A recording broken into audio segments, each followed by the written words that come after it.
Movie के आगाज में हमें एक कपल को दिखाया जाता है जो कि किसी डेड बॉडी को ठिकाने लगा रहे थे। लेकिन यहाँ पर जेनिस बहुत ज्यादा डरी हुई थी, मगर उसका हस्बैंड उसको कहता है कि ये सिर्फ एक हादसा था। उसके बाद सीन शिफ्ट होता है और हम एक यंग लड़की कॉलिन को देखते हैं। वो यहाँ पर लिफ्ट के इंतजार में खड़ी थी। तभी यहाँ पर उसको जेनिस और कैमरॉन की गाड़ी नजर आती है। वो उन दोनों से लिफ्ट मांगती है और वो दोनों उसको लिफ्ट दे देते हैं। तभी कैमरॉन कॉलिन से पूछता है कि वो यहाँ पर क्यों आई है और क्या करने आई है। कॉलिन उसको बताती है कि उसकी फ्रेंड का बर्थडे है और वो उसको सरप्राइज देने आई है। और यहाँ पर कॉलिन बहुत बड़ी गलती कर देती है सरप्राइज बोलकर, क्योंकि कैमरॉन को पता चल गया था कि कॉलिन की फ्रेंड को कुछ भी नहीं पता। फिर वो दोनों कॉलिन को ये कहते हैं कि आगे बहुत ही अच्छा व्यू है, तुम्हें हमारे साथ जाकर उस व्यू को जरूर देखना चाहिए। और कॉलिन बगैर सोचे इनकी बातों पर ट्रस्ट कर लेती है और हाँ कह देती है। फिर वो दोनों कॉलिन को एक बहुत ही सुनसान जगह पर ले जाते हैं और अब कैमरॉन, जिसे कैम भी कहते थे, वो मौका देखकर कॉलिन की आंखों पर पट्टी बांध देता है और उसका सर एक बॉक्स के अंदर रख देता है ताकि उसे इस बात का पता ना चल सके कि वो उसको कहाँ ले जा रहे हैं। फिर वो उसको अपने बेसमेंट में बंद कर देता है और बहुत ही बुरी तरह से मारने लगता है।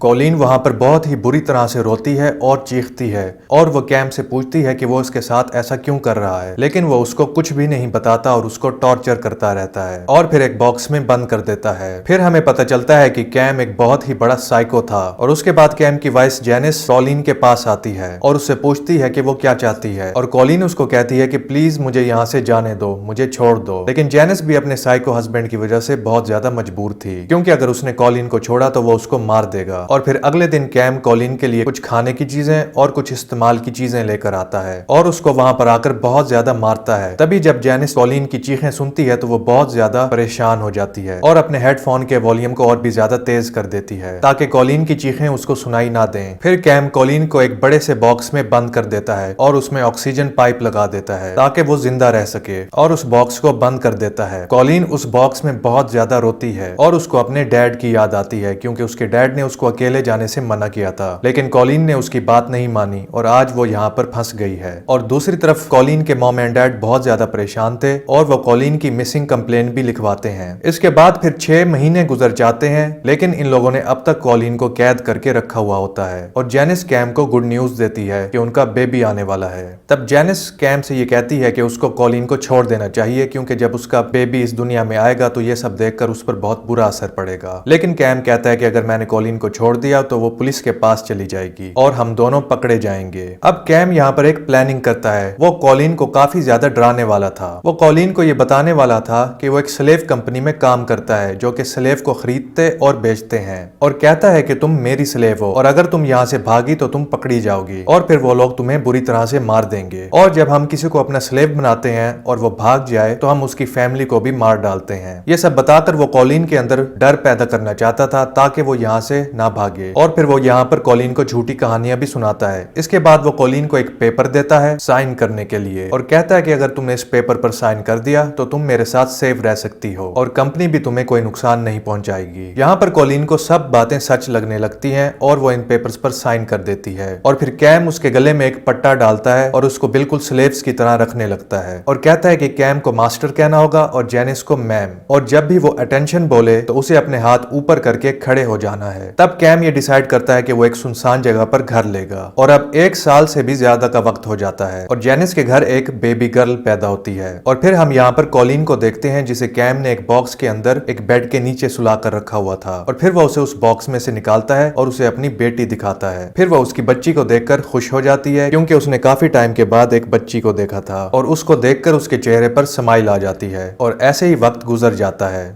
और अब 2 साल गुजर गए थे और यहाँ पर जेनिस की बेटी भी कुछ बड़ी हो जाती है। तभी कॉलिन इन सबको खाना सर्व कर रही होती है और खाना सर्व करते दौरान कॉलिन से एक नाइफ गिर जाती है, जिस पर कैम उसको अटेंशन बोलता है और कॉलिन अपने हाथ ऊपर करके खड़ी हो जाती है। और अब कैम वहाँ पर उसको फिर से मारने लग जाता है और अब ये सब जेनिस से बर्दाश्त नहीं हो रहा था और हम देखते हैं कि जेनिस को अब ये सब कुछ कहीं ना कहीं बुरा लग रहा था, लेकिन वो कॉलिन की हेल्प नहीं कर पा रही थी, क्योंकि शायद वो अपने हस्बैंड से बहुत ज्यादा डरती थी। और फिर से अगले दिन कैम कॉलिन को कोई कोई स्टोरी सुनाकर डराता है। वो उसे बताता है कि साथ वाले टाउन में ही एक स्लेव अपने मालिक को छोड़कर भाग गई थी और वो मदद के लिए एक पुलिस ऑफिसर के पास चली गई, लेकिन वो पुलिस ऑफिसर भी हमारी कंपनी के लिए ही काम करता था। और फिर उसके बाद उस लड़की को पकड़ लिया गया और उसके हाथ पांव और जुबान को काट दिया गया। ये सब सुनकर कॉलिन बहुत ज्यादा डर जाती है। कैम उसको ये सब कुछ इसलिए बता रहा था क्योंकि वो कॉलिन को बाहर लेकर जाना चाहता था, ताकि वो जब भी बाहर जाए वो किसी को कुछ भी ना बता सके। और तब हम यहाँ पर देखते हैं कि शायद कॉलिन थोड़ी सी बेवकूफ थी, क्योंकि वो कैम की हर बात पर यकीन कर लेती थी। इसके बाद कैम इसको अपनी गाड़ी पर बिठाकर अपनी वर्क प्लेस पर ले जाता है, जहाँ पर वो लकड़ियां काटने का काम किया करता था। यहाँ पर वो कॉलिन को दो आदमी दिखाता है जो कि इसके बॉस होते हैं और कहता है कि ये दोनों कंपनी के आदमी हैं, इनके सामने मुझे मास्टर ना बोलना। और अब कॉलिन उसकी बातें मान लेती है और कॉलिन को भी यहाँ पर आकर कुछ अच्छा फील हो रहा था। अब कॉलिन कैम से पूछती है कि क्या वो कभी घर वापस जा पाएगी। वो उसको कहता है कि हमारी कंपनी किसी भी स्लेव पर ट्रस्ट नहीं करती, लेकिन मैं फिर भी तुम्हारी मदद करूंगा। और ये बात सुनकर कॉलिन बहुत ज्यादा खुश हो जाती है और उसकी हेल्प करने लग जाती है। तभी अचानक कैम को चोट लग जाती है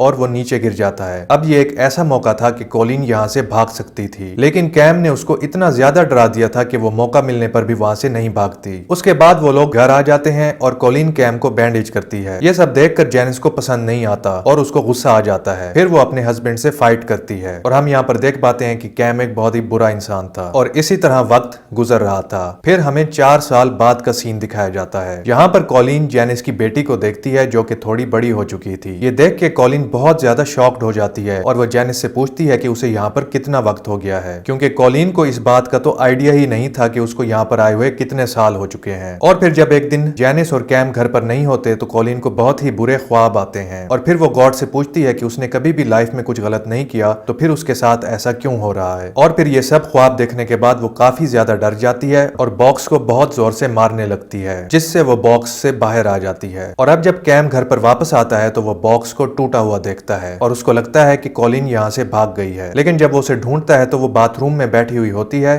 और बहुत ही ज्यादा डरी हुई होती है। तब कैम कॉलिन को एक हॉली बुक देता है ताकि उसको डर ना लगे और उसको अपनी बेटी के पास ले आता है, ताकि वो उसकी बेटी के साथ कुछ अच्छा फील करे। और फिर वक्त इसी तरह ही गुजरता रहता है। कॉलिन उसके घर के सारे काम करती है और इसी तरह सारे काम खत्म करके दोबारा बॉक्स में चली जाती है। और इसी तरह वो इसकी फैमिली के साथ अच्छे से रहने लगी थी, क्योंकि वो इस बात को समझ गई थी कि वो कभी भी वापस घर नहीं जा सकेगी। और इसी तरह 7 साल गुजर जाते हैं और एक दिन कैम कॉलिन को ये बताता है कि कंपनी ने इजाजत दे दी है, तुम अपनी फैमिली से मिल सकती हो। और कहता है कि अगर तुमने अपनी फैमिली से मिलने जाना है तो तुम्हें इस बात को प्रूफ करना होगा कि हम तुम पर ट्रस्ट कर सकते हैं। वो उसको एक गन देता है और वो उसे अपने आप को ही शूट करने के लिए कहता है। तब कॉलिन बंदूक का ट्रिगर दबा देती है और हम देखते हैं कि बंदूक खाली होती है। और फिर ये सब देखकर कैम को यकीन हो जाता है कि कॉलिन नहीं भागेगी। और अब कैम कॉलिन को उसकी फैमिली के पास लेकर जाता है और खुद को उसका बॉयफ्रेंड इंट्रोड्यूस करवाता है, ताकि उस पर कोई भी शक ना कर सके। और जब कॉलिन अपनी फैमिली से मिलती है तो बहुत ही ज्यादा इमोशनल हो जाती है, लेकिन वो ऐसा प्रिटेंड करती है कि वो बहुत ही ज्यादा खुश है और वो यहाँ पर अपनी फैमिली को कुछ भी नहीं बताती।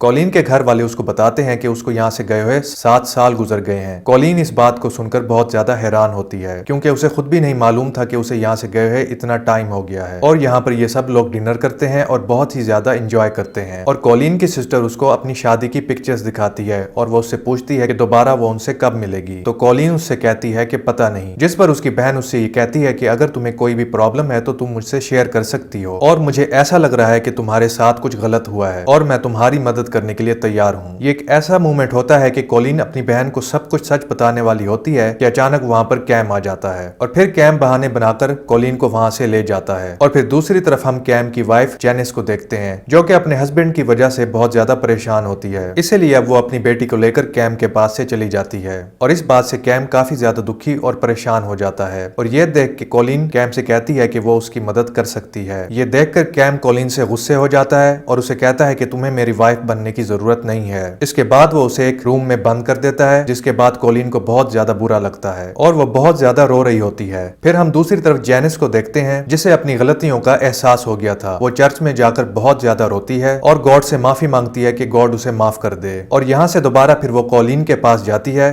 और उसे आजाद कर देती है। वो कॉलिन को बताती है कि कुछ साल पहले कैम ने एक लड़की को किडनैप किया था तुम्हारी तरह। फिर जब कैम उस लड़की को घर लेकर आया तो वो बहुत ज्यादा शोर मचा रही थी, जिसकी वजह से कैम ने उसको मार दिया और फिर हमने उसकी बॉडी को दफना दिया। जिस डेड बॉडी को हमने मूवी के शुरू में देखा, जेनिस उसी के बारे में बता रही थी। ये सब कुछ देखने के बाद जेनिस को इस बात का एहसास हो गया था कि वो कॉलिन के साथ ये सब कुछ नहीं होने देगी और अब वो कॉलिन को अपनी कार में बिठाती है और एक बस स्टेशन पे छोड़ देती है और वो उसे बोलती है कि अब तुम्हें घर जाना चाहिए। और कॉलिन उससे पूछती है कि अगर कंपनी ने उसे ढूंढ लिया तो फिर उसके साथ क्या होगा। तब जेनिस उसको बताती है कि ऐसी कोई भी कंपनी नहीं है, कैम ने तुमसे झूठ बोला है, सिर्फ तुम्हें डराने के लिए कैम तुम्हें ऐसी कहानियां सुनाता था। फिर कॉलिन बस पर चढ़ जाती है और अब कॉलिन अपनी फैमिली के पास पहुंच जाती है और उनसे मिलकर काफी ज्यादा रोने लगती है। और दूसरी तरफ हम कैम को देखते हैं जो कि रो रहा था और ना अब उसके पास जेनिस होती है और ना ही कॉलिन। और फिर आखिर में जेनिस पुलिस ऑफिसर को सब कुछ सच बता देती है, जिससे कैम को पकड़ लिया जाता है। और मैं यहाँ आपको बता दूं कि ये एक असली कहानी है जिसमें जेनिस और कैम नाम के कपल ने एक लड़की को 7 साल तक एक बॉक्स में कैद करके रखा था। और फिर इसी के साथ ही ये मूवी एंड हो जाती है। इस तरह की मजीद वीडियोस देखने के लिए सिनेमा जूस को सब्सक्राइब करें और बेल के नोटिफिकेशन को भी ऑन कर दें। चैनल को सपोर्ट करने के लिए वीडियो को जरूर लाइक करें। Thanks for watching.